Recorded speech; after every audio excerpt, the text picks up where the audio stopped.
নমস্কার বন্ধুরা, কেমন আছেন সবাই? বিনা জিনা চ্যানেলে আপনাদের সবাইকে স্বাগত জানাই। চলে এসেছি প্রত্যেক দিনের মতন আজকেও একটা রান্নার ভিডিও নিয়ে। তো আজকের ভিডিওটা একটু অন্যরকম। আজকে বাজার থেকে নিয়ে এসেছিল রাজহাঁস। সেই রাজহাঁসটাকে সুন্দর করে কেটে পরিষ্কার করে গুছিয়ে একটা পাত্রে নিয়ে নিয়েছি। যদিও আমি কাটিনি, আমার হাজব্যান্ড কেটেছে।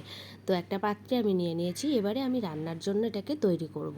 তার জন্য এর মধ্যে আমি দিয়ে দিলাম পরিমাণ মতো হলুদ গুঁড়ো। পরিমাণ মতো হলুদ গুঁড়ো দিয়ে তারপরে আমি দিয়ে দিলাম পরিমাণ মতো লবণ। লবণ দিয়ে দিয়েছি। এবারে আমি পরিমাণ মতো সরিষার তেল দিয়ে দেবো। সরিষার তেলটাও আমি পরিমাণ মতো দিয়ে দিলাম। দিয়ে এবারে আমি দিচ্ছি ধনে গুঁড়ো, ধনিয়া গুঁড়ো, এটা আমি পরিমাণ মতো দিয়ে দিলাম। পরিমাণ মতো দিয়ে এবারে আমি এর মধ্যে দিয়ে দেবো পেঁয়াজ কুচি। আসলে আমি সমস্ত মশলাগুলো মাংসের মধ্যে দিয়ে ভালো করে দাবাই করে মানে মাখিয়ে নিয়ে তারপরে মাংসটা রান্না করব বলে ভেবেছি। তো তাই জন্য এক এক করে এর মধ্যে মশলা দিয়ে দেবো। এবারে আমি এর মধ্যে দিয়ে দিলাম জিরে মরিচ বাটা। জিরে মরিচ বাটাটা দিয়ে দিয়েছি। এবারে দিচ্ছি আমি আদা বাটা। আদা বাটা দিয়ে দিয়েছি। এবারে আমি এটাকে ভালো করে মেখে নেব। বেশ অনেকটা সময় ধরেই আমি এটাকে দাবাই করব, অর্থাৎ মাখিয়ে নেব। এটাকে ভালো করে মাখিয়ে নিয়ে এরকম 10 মিনিট মতো মাখিয়ে নেব। এবারে দিয়ে দিলাম কাঁচা লঙ্কা বাটা। কাঁচা লঙ্কাগুলো লাল লাল হয়ে গেছিলো, সেই কাঁচা লঙ্কা বেটেছি, ওই জন্য লাল দেখাচ্ছে। তো এটাকে আমি ভালো করে মাখাবো প্রায় 10 মিনিট ধরে মাখিয়েছি। এবারে আমি দিয়ে দিলাম দুটো লেবু পাতা।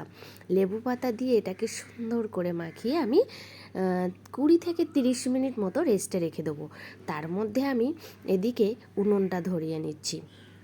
তো এটাকে আমি রেস্টে রেখে দিই ঢেকে। আমি উনুনটা ধরিয়ে নিই।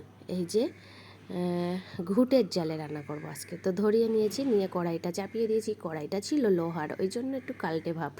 তো যাই হোক, কড়াইটা দিয়েছি, কড়াইটা গরম হয়ে গেছে। আমি কেটে ধুয়ে রাখা আলুগুলো কড়াইতে দিয়ে ভেজে নিলাম। সামান্য একটু হলুদ আর সামান্য একটু লবণ দিয়েছিলাম আমি আলুর মধ্যে। দিয়ে এটাকে ভালো করে ভেজে আমি একটা পাত্রে তুলে নিলাম। এখনও কড়াইতে তেল রয়ে গেছে, সেই তেলের মধ্যে দিয়ে দেবো পরিমাণ মতো রসুন বাটা। রসুন বাটাটা আমি দিয়ে দিলাম। দিয়ে একটু হালকা বাদামি রঙের হয়েছে, ঠিক এরকম সময় আমি সেই দাবাই করে রাখা মাংসটা দিয়ে দেবো। মাংসর ভিতরে কিন্তু আমার সমস্ত রকম মশলা দিয়ে মাখিয়ে নেওয়া আছে, তাই আলাদা করে আর কোনো মশলা দেওয়াই লাগবে না। তো এটাকে আমি ভালো করে ভেজে নেব। ভালো করে ভেজে নিয়ে তারপরে আমি দিয়ে দেবো টমেটো কেটে রেখেছিলাম, সেই টমেটোর টুকরোগুলো এর মধ্যে দিয়ে দিলাম। দিয়ে একটু সময় নেড়ে চেড়ে নিয়ে দিয়ে দিলাম ভেজে রাখা আলুগুলো। ভেজে রাখা আলুটা দিয়েও একটু সময় আমি নেড়ে চেড়ে নিয়েছি। নিয়ে আমি পরিমাণ মতো জল দিয়ে দেবো। জল দিয়ে আমি একটা থালা দিয়ে ঢেকে রাখবো ঠিক তত সময় যত সময় তরকারিটা টকবক করে না ফুটছে। তো আমার তরকারি তো টকবক করে ফুটছে, প্রায় রেডি। আমি গরম মশলা বাটাটা দিয়ে রেডি করে নিয়েছি। তো কেমন লাগলো ভিডিওটি অবশ্যই জানাবেন।